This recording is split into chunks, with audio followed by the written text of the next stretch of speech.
उभर चंद पस फिरी तो ओडा मुँह दूर।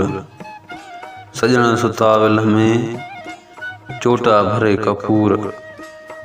पेरे आउं न पुजणी बाबल ॾेई न बूर। जंहिंते चढ़ी असूर संजी सजण सेटिया। शाह साहब तो फरमाए, हे चंड तूं उभर में उथी फिरीअ जो दर्शन कर तोखे वेझो आहे। पर मूंखां परे बबू वारनि खे चंदन सां वासे खुले हेर में सुम्हिया पिया आहिनि। मां पेरनि सां पंधु करे वरनि पुॼण जहिड़ो न आहियां ऐं बाबल कोठ बि नथो ॾियमि जंहिं ते सवार थी असुर जो सवेरी पीरीअ जी पार ॾेखारियां।